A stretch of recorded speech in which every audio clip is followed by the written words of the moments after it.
আমি চলে এসেছি প্যারাডাইস ইনক্রেডিবলের তরফ থেকে। আমরা এখন রয়েছি দার্জিলিংয়ে। দার্জিলিংয়ে আমি যে জায়গাটা দাঁড়িয়ে রয়েছি সেটা হচ্ছে হিমালয় মাউন্টেনিং ইনস্টিটিউট অর্থাৎ HMI। আপনারা জানেন যে আগেও মানুষ ক্লাইম্ব করতো এবং এখন সেই ফ্যাসিনেশনটা আরও বেড়ে গেছে। মানুষ দুর্গম পথকে অতিক্রান্ত করা এবং জয় করার চেষ্টা আদি অনন্তকাল থেকে রয়েছে এবং এখনও রয়েছে।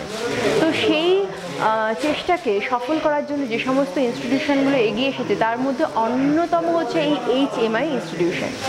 আমরা এই HMI ইনস্টিটিউশনের পর্যটকদের আকর্ষণের কেন্দ্রবিন্দু হয়ে গেছে সেটা জানি, কিন্তু কেন হয়েছে সেটা জানার জন্য আমরা কথা বলে নেব এই ইনস্টিটিউশনেরই কিউরেটার যিনি রয়েছেন তার সাথে। নমস্কার স্যার। নমস্কার স্যার, আপনার নাম? আমার নাম চন্দ্রনাথ দাস। স্যার, আপনি এখানে মানে কোন পদে রয়েছেন? আমি এখানকার কিউরেটর। কতদিন রয়েছে? আমি বহু বছর ধরে এখানে আমি আছি। আমি এখানে অ্যাকচুয়ালি আমি ডেপুটেশনে এসেছিলাম এখানে। আমি মিনিস্ট্রি অফ কালচার থেকে। তো ডেপুটেশনে আসার পর আমার এখানে ভালো লেগেছে বলে আমি এখানেই মানে আমার হোল লাইফটা আমি এখানে কাটিয়ে দিতে গেছি। আমার রিসার্চ ওরিয়েন্টেড ওয়ার্ক, আমার কাজ, আমার পেন্টিং, এই কাজগুলোতে আমার ভালো লাগে। ট্যুরিস্টদের জন্য এই মিউজিয়ামটা আমার হি ইজ অ্যাকচুয়ালি বেবি আমার। আমি এই মিউজিয়ামটা আমার নিজের হাতে করেই তৈরি করা হয়েছে। 2009 এই মিউজিয়ামটা এখানে শিফটেড হয়ে এসছে। ওকে স্যার, আমরা দার্জিলিংয়ে এলেই মানে কোথাও যদি ঘুরতে যাই তো প্রথমেই আমরা মনে পড়ে আমাদের এই HMI এর কথা। তো আপনি দর্শকরা মানে কেন এখানে এত আসেন, কেন এত ইন্টারেস্ট যদি একটু বলেন। নিশ্চয়ই বলবো। তার আগে কিছু কথা আমি একটু বলে দিচ্ছি। আমাদের ট্যুরিস্টরা যখন পর্যটকরা এখানে ঘুরতে আসছে, ম্যাক্সিমাম পর্যটকরা দেখি আসে চল ওই মিউজিয়ামের মধ্যে সেরকম কিছু নেই, শুধু 2-4টে পাথর রেখে দেওয়া আছে চল। কিন্তু তখনই মাঝে মাঝে ভাবি এদের কিভাবে আরো ক্লোজ নিয়ে আসা যায়। তো যার জন্য এই পেন্টিংটা পেছনে দেখছেন, এই পেন্টিংটা রেখে আমি শুরু করলাম আস্তে আস্তে যে হ্যাঁ চল পাহাড়ের মিউজিয়ামে যাচ্ছি।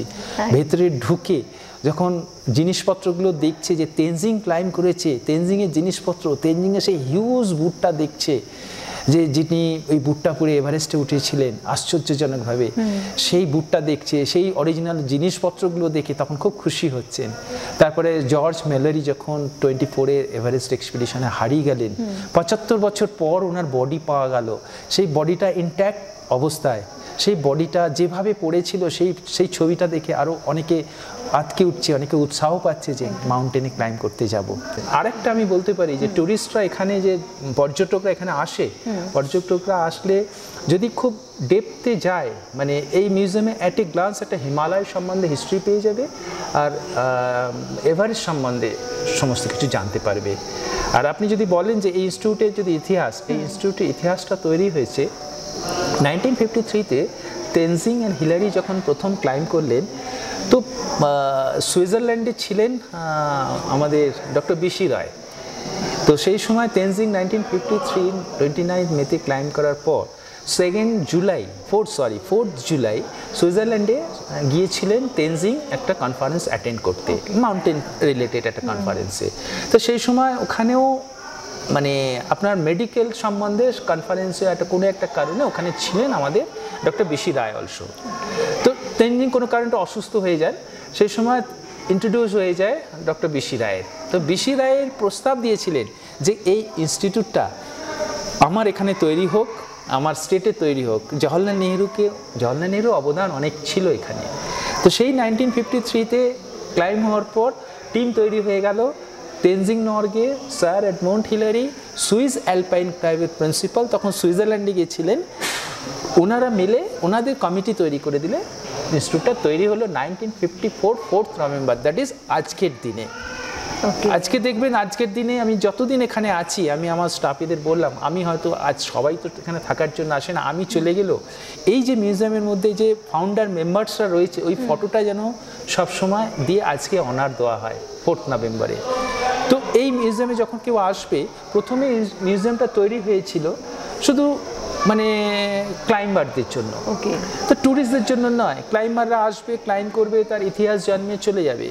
তো 1957-এ তখন ভাবলো যে ইনস্টিটিউটটা ট্যুরিস্টদের জন্য ছেড়ে দেওয়া হোক, জনসাধারণের জন্য খোলা হোক ডোরটা।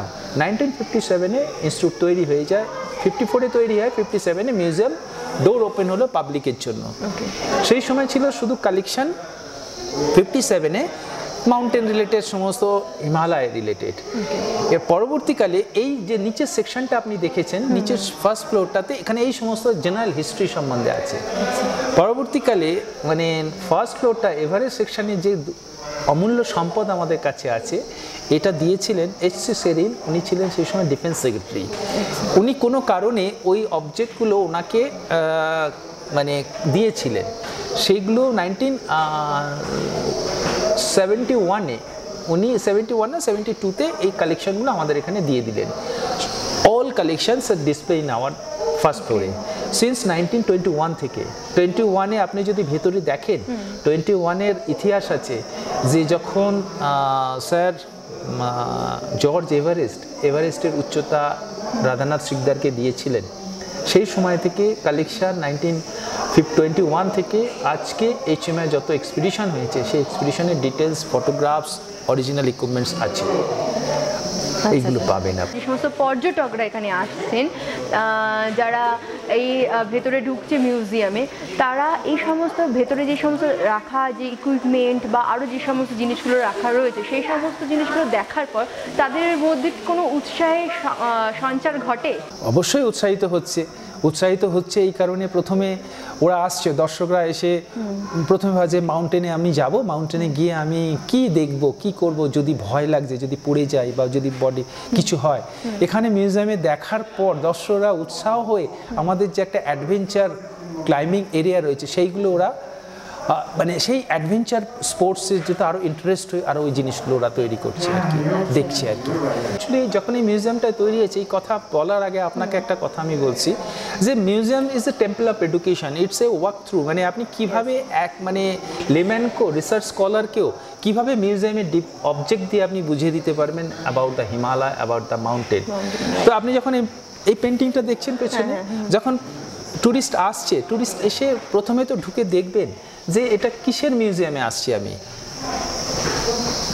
এটা কি মিউজিয়ামে, কোন মিউজিয়ামের মধ্যে আসছি। তো আমি প্রথম যখন দেখছি, এসে দেখছি যে মাউন্টেন ব্যাকগ্রাউন্ডে রয়েছে, দেখছি হ্যাঁ তাহলে মাউন্টেনিং ইনস্টিটিউটের মিউজিয়ামে আমি ঢুকছি, এটাই হচ্ছে সিম্বল। আর তারপরে যখন ট্যুরিস্ট আপনারা যখন দেখছেন আসছেন, অ্যাডভেঞ্চার অ্যাক্টিভিটি করছে, তো ওইটাতেই ওরা ইন্টারেস্ট নিয়ে ভেতরে আসে দেখছে। আচ্ছা স্যার, এইটার মধ্যে আপনি কি কি ইকুইপমেন্ট রেখেছেন স্যার? এর মধ্যে কি কি জিনিসপত্র আছে যদি একটু বলেন। হ্যাঁ, এখানে আমাদের মেন ইকুইপমেন্টস যদি বলেন যে 1953-21 থেকে যখন এক্সপিডিশন শুরু হয়েছে, জর্জ মেলারি যখন এক্সপিডিশনে প্রথম গিয়েছিলেন, সেই সমস্ত আইস্যাক্স তার ইকুইপমেন্টস, জর্জ মেলারি 24 এক্সপিডিশনের ইকুইপমেন্টস। তারপর আরেকটি খুব ইন্টারেস্টিং জিনিস আছে যে লেমন লেম্বার্ড, উনি হচ্ছেন সুইস ক্লাইম্বার। উনি ওনার একটা বুট নিশ্চয়ই আপনি দেখেছেন, ওই বুটটা উনি 1938-এ আলপস রিজনে ক্লাইম্ব করতে গেলে ফ্রস্ট বাইট হয়ে গেছিল। সেই সময় ওনার ফ্রস্ট বাইট হয়ে যাওয়ার পরেই ওনার ওই বুটটা আমাদের এখানে রেখে দেওয়া হয়েছে। আর টেনজিংয়ের বেশ কিছু ইকুইপমেন্টস আছে যেগুলো 1953-তে উনি ব্যবহার করেছিলেন। স্যার, আমরা দেখছি বাইরে কতগুলো পতাকা লাগানো রয়েছে, এই পতাকাগুলোর হিস্ট্রি যদি একটু বলেন আমাদের দর্শক বন্ধুদের খুব উপকার হয়। পতাকার ইতিহাসটা খুব গুরুত্বপূর্ণ ইতিহাস। তেনজিং দেখবেন যে 4টে ফ্ল্যাগ নিয়ে, আপনি ছবিতেও দেখতে পাবেন 4খানা ফ্ল্যাগ ওটা উপরে আছে। টপার যেটা প্রথমে সর্বোচ্চ উপরে যেটা আছে, ওই ফ্ল্যাগটা হচ্ছে ইউনাইটেড নেশন থেকে দেওয়া হয়েছিল অফিসিয়ালি ফ্ল্যাগটা নিয়ে যাওয়ার জন্য। তারপরে ফ্ল্যাগটা দেখবেন ব্রিটিশ ফ্ল্যাগ, ওই ফ্ল্যাগটা ইউজ করা হয়েছিল ব্রিটিশ এক্সপিডিশন ছিল বলে। তারপরে দেখবেন নেপাল ফ্ল্যাগটাও গুরুত্বপূর্ণ ফ্ল্যাগ, কিন্তু এক্সপিডিশন পারমিশনই ছিল নেপাল থেকে যাবে, এটা অফিসিয়াল। এবার আপনি আমাকে তাহলে বলুন যে ইন্ডিয়ান ফ্ল্যাগটা এলো কী করে? এটাই হচ্ছে একটা বড় তথ্য। ইন্ডিয়ান ফ্ল্যাগটা তেনজিং যখন 1938-এ দার্জিলিংয়ে আসেন, তো তখন উনি অ্যাজ এ পোর্টার, উনি তিবেট থেকে এলেন, নেপাল থেকে এখানে এলেন। তো সেই সময় আসার পরে উনি ভাবছেন যে আমাকে তো মানে ব্রিটিশদের সাথে কমিউনিকেট করতে হবে, সেই সময় এক্সপিডিশন চলছে, তো আমি কিভাবে ইংরাজি শিখবো? তো সেই বাঙালির কথা যদি আসছে, আবার এভারেস্টকে ভাবলেন বাঙালি, আবার সেই এভারেস্ট বাঙালি চলে এলেন। সেই এভারেস্টের উচ্চতায় যে টপে ইন্ডিয়ান ফ্ল্যাগকে দেখছেন, সেই বাঙালিরও অবদান। কেন? যখন তেনজিং ভাবলেন যে আমি স্পোকেন ইংলিশ শিখবো, দার্জিলিংয়ে রথীন্দ্রনাথ মিত্র বলে এক ভদ্রলোক ছিলেন, টেলার মাস্টার, ওনার কাছে রোজ বিকেলবেলা গিয়ে উনি তেনজিং নেপালি শিখতেন, ইংরাজি শিখতেন। যখন 1953-তে উনি এক্সপিডিশনে গিয়েছিলেন, যাওয়ার আগে ওনার মনের মধ্যে কি একটা উদয় হলো যে আমি ফ্ল্যাগটা যদি তেনজিংকে দিই, তাহলে উনি যদি সাকসেস হয় আমাদের দেশের গৌরব মনে করব, গর্বিত মনে করব। সেই জন্য এই ফ্ল্যাগটা উনি দিয়েছিলেন। আমাদের ইন্ডিয়ান ফ্ল্যাগটা উঠলো, আমরা গর্ব করছি একদম। এবং আজকে আমি নিজেই বলছি যে আমি এত বছর ধরে এখানে আছি, এত ব্রিটিশ এক্সপিডিশনের এত স্কলার, এত সারা পৃথিবী থেকে, সারা পৃথিবীর লোক, আমি তো রিসার্চ ওরিয়েন্টেডের ব্যাপারে একটু হেল্প করি, এত ইনফরমেশন নেয়। এবং যখন এভারেস্ট বাঙালি ক্লাইম্ব করছে না, অনেক পরে তো বাঙালি ক্লাইম্ব করলো, আমি নিজের মনে মনেই বলতাম যে বাঙালিরা আজ কেন ক্লাইম্ব করতে পারছে না। অনেকে হয়তো বলে যে বাঙালিদের জায়গা দেওয়া হয় না, এটা ভুল ধারণা ছিল, কিন্তু অনেক পরে আজকে বাঙালি ক্লাইম্ব করলো, অনেক পরে একদম। কিন্তু প্রথম তো বাঙালির যে এটা আরো আগে হওয়া উচিত ছিল, এটা আরো আগে। সেই যে আজকে ধরুন, আজকে আমি আরেকটা কথা আপনাদের হয়তো চ্যানেলেই বলে দিতে পারি, আমি যখন দার্জিলিং মোড় থেকে গাড়িতে আসি, তখন আমি একটা তেনজিং দেখি লাগানো আছে, তেনজিং একটা স্ট্যাচু আছে, দেখেছেন? ওখানে আমার নিজে দেখি যে কেন ভুল তথ্যগুলো দেওয়া হচ্ছে, 3টে ফ্ল্যাগ নিয়ে কেন তেনজিংকে দাঁড় করিয়ে রাখা হয়েছে। একদম, ওখানে তিনখানা ফ্ল্যাগ আছে। এইটাই আমি অনেক কাউকে বলেছি, nobody can take the care. মানে আমার ভেতরে হয় যে মানুষকে যদি ট্যুরিস্টকে ইনফরমেশন দেয়, সঠিক ইনফরমেশনটা দাও। আজকে ধরুন যত ট্যুরিস্ট বলুন বা ভিভিআইপিরা আসেন, তাদের আমি যেভাবে বুঝিয়ে দিই, পরে আপনি একটা ইতিহাস নিয়ে, হিমালয় সম্বন্ধে, মাউন্টেন সম্বন্ধে নিয়ে বেরিয়ে যেতে পারবেন। আমার একটা রিসেন্ট বইও আছে, ওই বইটাতে মাউন্টেন হিস্ট্রি অফ মাউন্টেনিং সমস্ত পেয়ে যাবেন। আর এখানে আরও বেশ কিছু কালেকশন আপনি পাবেন, যে কালেকশনটা হচ্ছে তেনজিংয়ের বুট দেখতে পাবেন, যে বুটটার ওয়েট 6.5 কেজি। ওই বুটটা পরে উনি 1953 এক্সপিডিশনে গেছিলেন। আমাদের এখানে কুশাং শেরপার জিনিস আছে, যিনি 5 টাইমস এভারেস্টার। আমাদের এখানে সমস্ত এভারেস্টারদের জিনিস ডিসপ্লে করা আছে। হ্যাঁ, অনেকে আমাকে প্রশ্ন করেছিল ওয়েস্ট বেঙ্গলে এত এভারেস্টার আছে, তাদের জিনিসগুলো কেন রাখা হয়নি, বা আমি তাদের বলি যে দেখো, তাদের পশ্চিমবঙ্গে এভারেস্টার নিশ্চয়ই আছে, আমি তাদের জিনিসও রাখতে পারি ডিউ টু জায়গার অভাবে। এটা আমাদের Himalayan mountain institute, Himalayan mountain ইনস্টিটিউটের রিলেটেডে যারা এভারেস্ট ক্লাইম্ব করেছে তাদের ইতিহাস রাখা হয়েছে, আর যারা ধরুন ওয়ার্ল্ড রেকর্ড করেছে তাদের জিনিসগুলো এখানে রাখা হয়েছে। অ্যাকচুয়ালি এসব রাখতে গেলে তো আমাদের অনেক স্পেস চাই, নট অনলি বেঙ্গলি, তাহলে সারা পৃথিবী থেকে আমার কাছে আসে যে আমাদের জিনিসগুলো রাখা হচ্ছে না কেন। তখন তাদের এইভাবেই বুঝিয়ে দিই যে ইনস্টিটিউট রিলেটেড যত কিছু ডকুমেন্টস এভারেস্টের সব আমরা ওখানে রেখেছি, যারা এভারেস্টার আছে। বাকি আমি বলেছি তোমরা ওয়েস্ট বেঙ্গল গভর্নমেন্টকে অ্যাপ্রোচ করো, তারা যদি একটা অ্যাডভেঞ্চার মিউজিয়াম তৈরি করতে পারে, আমাদের এখানে যদি আলাদা কোনো সেকশন তৈরি হয়, ভবিষ্যতে যদি কোনো প্ল্যান থাকে সেখানে রাখা হবে। স্যার, এই যে আপনার সামনে বা আপনার পিছনে যে সমস্ত কতগুলো ছবি রয়েছে, বা বাইরে একটা মাউন্টেনের ছবি রয়েছে, তো সেই বিষয়ে যদি একটু বলেন। অ্যাকচুয়ালি ভালো কথা বলেছেন, এটা আমার ব্যক্তিগত সব কিছু জিনিস। আমি যখন জয়েন করি এখানে, ন্যাশনাল লাইব্রেরি থেকে এখানে ঢুকি, 2 বছরের জন্য আমি আসি। তো আসার পর আমি দেখলাম যে এখানে অনেক কিছু পাওয়া যাবে, আমি এখান থেকে যাব না। মানে পাওয়া যাবে কি, আমি একটু ছবি আঁকতে ভালোবাসি, আমি লিখতে ভালোবাসি। তো আমার বাড়িতে আমার 3খানা রুম আছে, 3টে রুমে আমার যেখানে থাকি দার্জিলিংয়ে। একটা রুমে আমার পেন্টিং ইজেল আছে, ও আমার বেস্ট ফ্রেন্ড। আর একটা রুমে আমার পড়ার টেবিল আছে, লেখার টেবিল, ও আমার বেস্ট ফ্রেন্ড। আর একটা টেবিলে আছে আমার কম্পিউটার। তো একদিন আমি ফিল করেছি, আমি অটোবায়োগ্রাফি লিখি, দার্জিলিং সম্বন্ধে লিখেছি, আবার 2-3টে বইও লেখা আছে ট্যুরিস্টদের ইন্টারেস্টে, মানে পুরনো বিল্ডিংয়ের ইতিহাস। তো একদিন আমি রাত্রিবেলা ফিল করছিলাম যে আমি যখন পেন্টিং করছি, আমার গত বছরই আমি ফিল করেছি, ওটা আমার অটোবায়োগ্রাফিতে লিখেছি, যে আমার যত পেন্টিং দেখবেন সমস্ত painting related the Darjeeling my muse. সারা পৃথিবীতে আমার এক্সিবিশন হয় পেন্টিং নিয়ে। আমার পেন্টিংয়ের দার্জিলিংয়ের মনসুনকে নিয়ে একটা সিরিজ আছে, ডিফারেন্ট মনসুনস, মানে গ্রীষ্ম, বর্ষা, শীত, শরৎ, হেমন্ত, শীত সমস্ত। আর অল মাউন্টেনকে নিয়ে আমার পেন্টিংগুলো করা আছে সমস্ত। একদিন আমি পেন্টিং করতে করতে দুজনে মনে হচ্ছে ঝগড়া করছে, আমাকে হয়তো মানে আমার বইটা লিখছি, বইটা টেবিল বলছে তুই আমার কাছে আয়। তো এটাই হচ্ছে আমার সব থেকে বড় বেশি পাওনা, ট্যুরিস্টদের জন্য কিছু আমি দিয়ে যেতে পারছি। আচ্ছা, আপনার পেছনে যে ছবিটা, এটা তো আপনারই ছবি, তো এই ছবিটা একটু হিস্ট্রিটা বলুন না, মানে হঠাৎ করে আপনি কেন এই ছবিটা করলেন? এই ছবিটা আমার কাছে এত ভালো লাগে, আপনি হয়তো অনেকে আমাকে প্রশ্ন করেছে যে আপনি কিউরেটার হিসাবে ছবি আঁকছেন কি করে। আমি যখন পেন্টিং সারা পৃথিবীতে এক্সিবিশন করতে, যে একটা কিউরেটার এক্সিবিশন করছে, রিপোর্টাররা এসে আমাকে এই প্রশ্নগুলোই করে। মানে আমার হচ্ছে কিউরেটারের কাজ হচ্ছে কিউরেটিং করা, প্লাস তার একটা সঠিক মানে ক্রিয়েটিভিটি কাজের মধ্যে সবসময় ইনভলভমেন্ট থাকা, কিভাবে টুরিস্টকে অ্যাট্রাক্ট করা যায়। এই যে পর্যটকরা আসছে দেখছেন মিউজিয়ামে এসে, তো তাকে তো ছবিটা হচ্ছে এমন একটা জিনিস, একটা লেম্যানকেও বুঝিয়ে দেওয়া যায় তার মাউন্ট পর্বতের ইতিহাস সম্বন্ধে বলুন, যে কোনো কিছু ইতিহাস।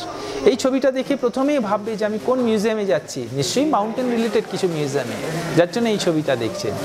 বাইরে আরেকটা দেখবেন আপনি, বিল্ডিংয়ের মাথায় একটা দেখবেন সিরামিক স্টাইলসে মুরালস লাগানো আছে। সেই মুরালটা আমার নিজের হাতে করা। আমি অ্যাজ এ কিউরেটার আমি চেয়ারে বসে কাজ করতে পারি, কিন্তু আমি ওই মই লাগিয়ে নিচে ম্যাশনারের সাথে উঠে আমি নিজেই মুরাল পেন্টিংটা করেছি।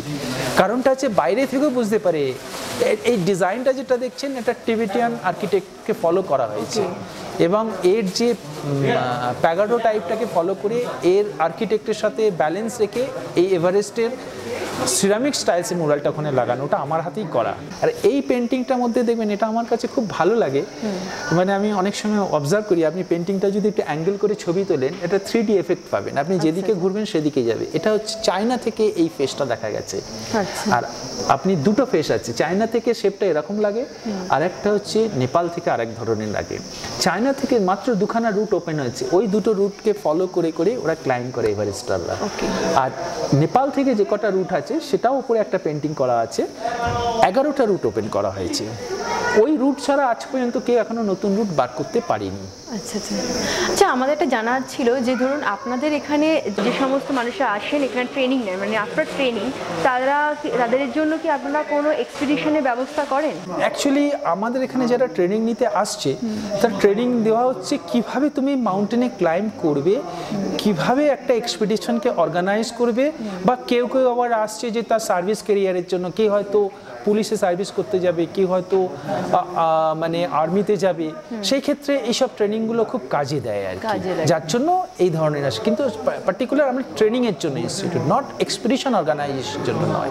হ্যাঁ, সেটা হয়তো ইনস্টিটিউটের স্টাফ হলে বা ইনস্টিটিউট যদি ভাবে যে প্রিন্সিপাল যে সময় যে বড় বড় মাউন্টেনার, হ্যাঁ ইনস্টিটিউটের সাথে ওনার কি রিলেশন আছে, সেই হিসাবে তখন তাকে সুযোগ দেওয়া হয়। কিন্তু ফার্স্ট প্রায়োরিটি দেওয়া হয় আমাদের ইনস্টিটিউটের ইনস্ট্রাক্টরদের। আমাদের ইনস্টিটিউটের যত ইনস্ট্রাক্টর আছে দে আর লেজেন্ডারি মাউন্টেনার। আমি দেখছি যে আপনাদের এই ইনস্টিটিউশনে আশেপাশে প্রচুর ছবি রয়েছে, সম্ভবত শুনেছিলাম ওটা আপনারই ছবি। তো আপনি এখানে দেখুন একটা পদে হোল্ড করছেন, তারপরে আপনার এই এত ছবি, তো আপনার তো বহুমুখী প্রতিভার আমরা দেখতেই পাচ্ছি, সেই ছোঁয়াটা রয়েছে ইনস্টিটিউশনের মধ্যে। তো এই ছবিটার সম্বন্ধে, বাইরে যে ছবিটা রয়েছে সেই ছবিটার সম্বন্ধে যদি একটু বলেন, বা আপনার কেরিয়ার সম্বন্ধে যদি একটু বলেন, খুব ভালো। ভালো কথা বললেন। দেখুন, বহুমুখী প্রতিভা সবার মধ্যে আছে, আপনার মধ্যে আছে, আমার মধ্যে আছে, সবার মধ্যে আছে। প্রতিভাটাকে সুপ্ত করে রেখে দিই আমরা, নিজের থেকে জাগানোর চেষ্টা করি না। মানে এই জাগানোটাই দরকার। মানে আপনি যদি এই জাগানোর কথা বলেন, আপনি যে বলছেন এত এখানে ছবি দেখছেন, এটা আপনাকে নিজেকে তৈরি করতে হয়। কারণটা হচ্ছে, আমি এখানে এসে দেখলাম, প্রথমেই আমি ভাবলাম, যখন প্রতিভার কথা বললেন, যে আমি প্রথম ভাবলাম যে এই যেখানে এটা দেখছেন, এখানে মে ইউ ক্লাইম্ব, আমাদের যে লোগোটা, may you climb from peak to peak. আমি প্রথম যখন ইনস্টিটিউটে ঢোকার পথেই টুরিস্টরা ওখানে অনেক ছবি তুলছে, প্রত্যেকে বাড়ি ধরুন এই সময় গেছে মানে ওই may you climb from peak to পিকের পেছনটাতে ছবিটা তুলছে। তো আমার তখন মনের মধ্যে প্রশ্ন এসে গেল যে এই ছবিটা নিশ্চয়ই কোনো ইতিহাস আছে। আমি এই ছবিটার ইতিহাস খুঁজতে বার করলাম, নিজেকে আমি খুব গর্বিত মনে করলাম। তখনই যখন ইতিহাস খুঁজে পেলাম, ডক্টর পিসি রায় যখন উনি তেনজিংকে বলছিলেন, যে আমি খানিকক্ষণ আগে বললাম যে ইনস্টিটিউটটা তুমি তৈরি করো এখানে, তো ডক্টর পিসি রায় মাথায় তখন ধরলেন যে ইনস্টিটিউটটা তৈরি করতে গেলে তার একটা তো মোটো দরকার। তখন কি করলেন, উনি ক্যালকাটা ইউনিভার্সিটির প্রফুল্লচন্দ্র রায়কে বললেন যে তুমি কাউকে দায়িত্ব দাও তো এটা লোগো বানাতে।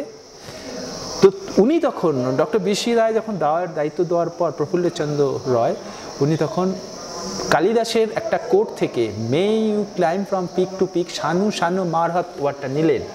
এর ব্যাকগ্রাউন্ড যদি, এর ফিলোসফি যদি পান, এটা হচ্ছে যে ক্লাইম্বটা তুমি যখন ক্লাইম্ব করে তুমি উঠে এগিয়ে যাচ্ছ, দুটো ছবি দেখবেন মোটোতে, একজন উপরে আছে আর একজন নিচে থেকে টেনে তুলছে। নট অনলি দ্য মাউন্টেনারদের জন্য, এটা হচ্ছে হোল লাইফ কেরিয়ারে। তুমি যখন নিচে পড়ে যাচ্ছ, তুমি এগিয়ে যাও, এগিয়ে গিয়ে আরেকজনকে সাথে তুমি তোলো। এটাই হচ্ছে তার ফিলোসফি। আমি এগিয়ে আসছি, আমি আরেকজনকে সাথে করে হেল্প করে তুলে নিচ্ছি। দ্যাট ইজ দ্য মোটো কালিদাসের। এরপরে মোটো তো সিলেকশন হলো, এবার ডিজাইনটা করবে কে, এর লোগোটা করবে কে। আমি নিজেকে খুব গর্বিত মনে করছি যে মোটোটা সিলেকশন হলো, সেই সময় government school, government art college ছিল, গভর্নমেন্ট আর্ট কলেজের প্রিন্সিপালকে দায়িত্ব দেওয়া হলো, তখন ওটা ওসি গাঙ্গুলি এই লোগোটা করলেন। সেই ওসি গাঙ্গুলি যে কলেজে অধ্যাপক ছিলেন, আমি সেই কলেজ থেকেই আমার গ্র্যাজুয়েশন কমপ্লিট হয়েছে পেন্টিংয়ে। আমার বাড়ির লোক বলেছিল যে তুই পেন্টিং করে কি করবি। তারপরে মিউজিয়াম স্টাডি নিয়ে পড়ে বিদেশে পড়াশোনা করলাম, আমার ডিগ্রি হোল্ড করলাম, অনার নিলাম। আমি আমার দেশকে কিছু দেওয়ার জন্য সারা পৃথিবী ঘুরেছি। এখানেই আমি দেখলাম অনেক রসদ আছে।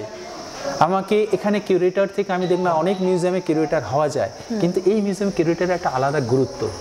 মাউন্টেন ইনস্টিটিউট থেকে ট্রেনিং করে ম্যাক্সিমাম ভাবে যে আমরা পিক ক্লাইম্ব করতে যাব, অ্যাডভেঞ্চার করব, তা নয়। এখানে ধরুন ডক্টর ফিল্ডেও যারা আসছে, তারা হয়তো হাই অ্যালটিটিউড মেডিসিন নিয়ে রিসার্চ করতে পারে।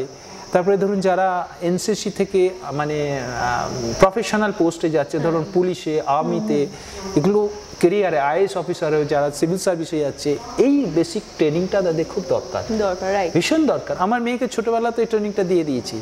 C is a well educated, but ট্রেনিংটা হয়ে গেলে ইন ফিউচারে কি কাজে লাগবে কি বলা তো যায় না, কিন্তু এটা আপনার লাইফটাকে তৈরি করে, ডেডিকেশন তৈরি করে।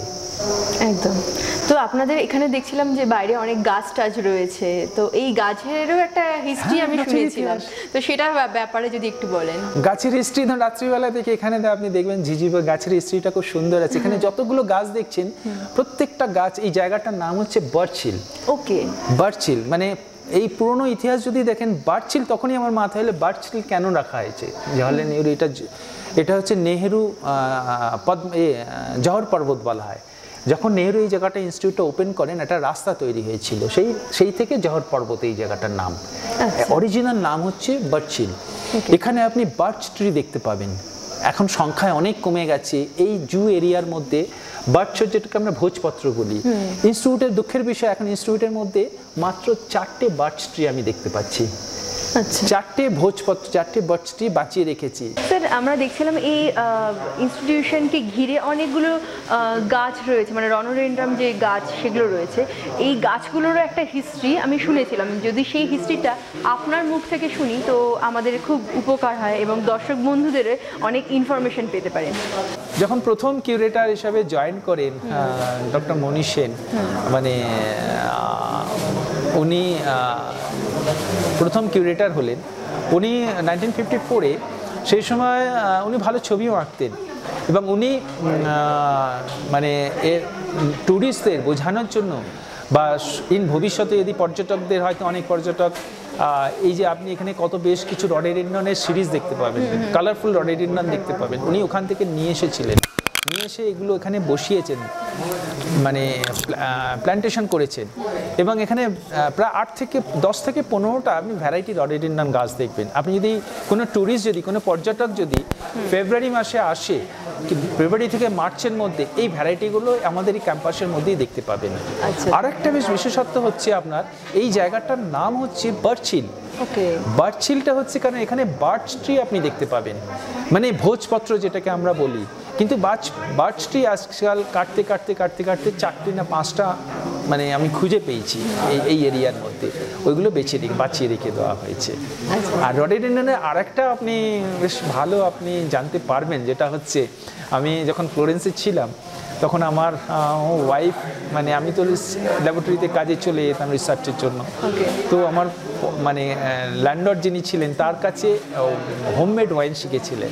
তো উনি আমাকে বিশেষই আমাকে বললেন, তুমি এখানে রডেডেন্ড্রন থেকে যখন জুস তৈরি হচ্ছে, যখন মেডিসিন তৈরি হচ্ছে, তুমি ওয়াইন তো করতে পারা যায়, তা আমি রডোডেনড্রনটাকে ব্যবহার করে নিই ওয়াইন হিসাবে বানাই, এটা সুন্দর হয়, হোমমেড ওয়াইন তৈরি হয়।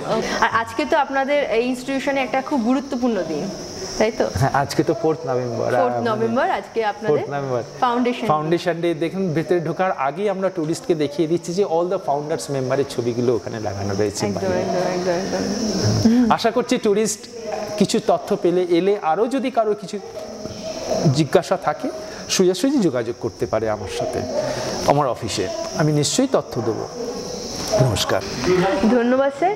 আপনার কাছ থেকে এত ইনফরমেশন পেয়ে আমাদের দর্শক বন্ধুদের বলুন বা আমাদের খুবই উপকার হলো, কারণ অনেক মানুষই আছেন যারা শুধু ভাবেন যে আমরা আফটার সমস্ত পড়াশোনার পরে আমরা মানে নয় ডক্টর, ইঞ্জিনিয়ার বা বিভিন্ন রকম প্রফেশনে যাবে, তো সেই সংখ্যাটাই একটু বেশি। কিন্তু এখন এই পর্বত আরোহণ করা